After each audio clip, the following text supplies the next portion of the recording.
Hi everyone, today I want to talk to you about some different types of countertop composting. So most of us are very familiar with just the bowl and the lid method. Well, there's also like this type of trash can that you can use, and you would put a filter in here and then that would help filter out the odors. And then you have a little more decorative model like this one here. And this one actually has a container that you can remove, and then you can take all your scraps out to your backyard compost. But today I have a special, unique, new composter I'd like to show you. I say new, it's actually been on the market for several years now, but most people are not familiar with it. And this is a countertop electric composter or food reducer. So what this will do is we're going to fill it with our typical fruits and vegetables that you would after you're composting anything. We're going to put that in here, and within hours it's going to reduce it down to almost nothing. So let's get started. So what's great about this composter is that it accepts most of our ordinary food scraps. However, some of your scraps, like your celery, which is pretty fibrous, you'll probably want to cut into smaller size pieces before you put it into the compost container here.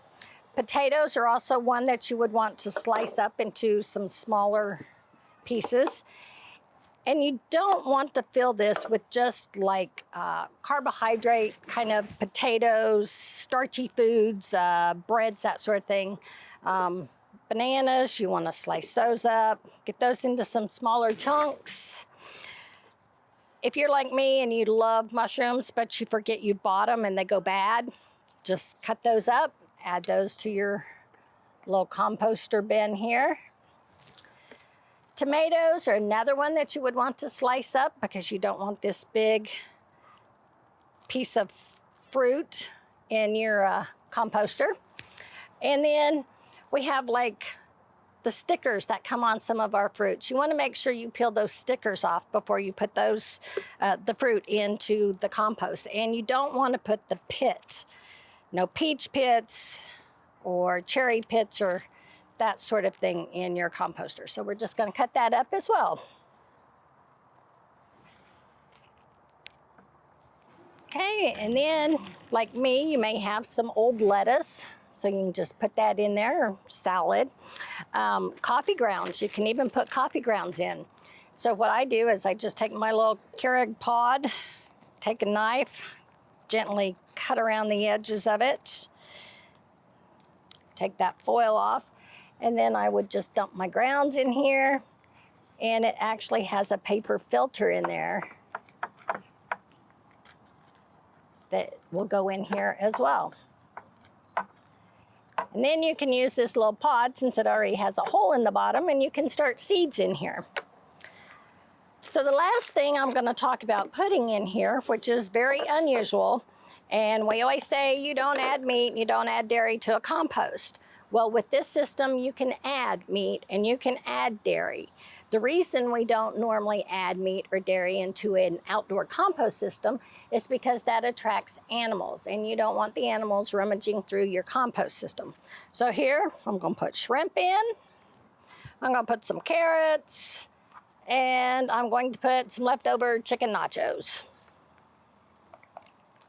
Okay, now you want to fill this to the line. You don't want to overfill this container. So we are just about there, so let's go ahead and put some apple slices in there and some more lettuce.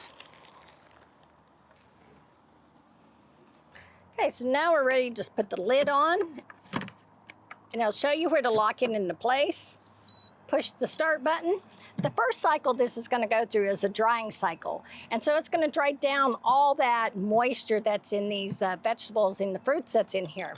And then it's going to go through a grinding cycle. And during the drying and the grinding, this machine is heating up. And so I noticed that here on the side where the filter is, it does get a little warm, and there's a little bit of kind of a moisture coming out of here. So I would turn this just slanted a little bit away from the wall so it's not directly blowing on the wall. Now this is your biocarbon filter, and so that's what's going to keep the odor down. And I noticed when I ran this yesterday that there really isn't much of an odor coming out of this. So after it's done the drying, the grinding, it will go through a cooling period. This is going to take about 4 hours. And afterwards, your final product is going to look like this. Now this is what you're going to take out to your garden, and you're going to just sprinkle it around your plants, and you can bury it. And when the plants are ready to take in nutrients and the soil needs nutrients, the microbial activity will start taking place, and that will break this down even further and provide those nutrients for your plants. So if you're intrigued, you live in an apartment, or you don't have that much compost to do, I suggest this little cool tool right here, which is the Countertop Electric Composter.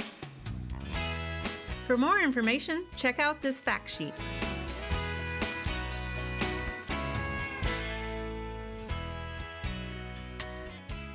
We hope you enjoyed this video as part of our Oklahoma Gardening YouTube channel. You can also find even more videos on the OK Gardening Classics YouTube channel. And join us on social media for great gardening tips, photos, and discussion.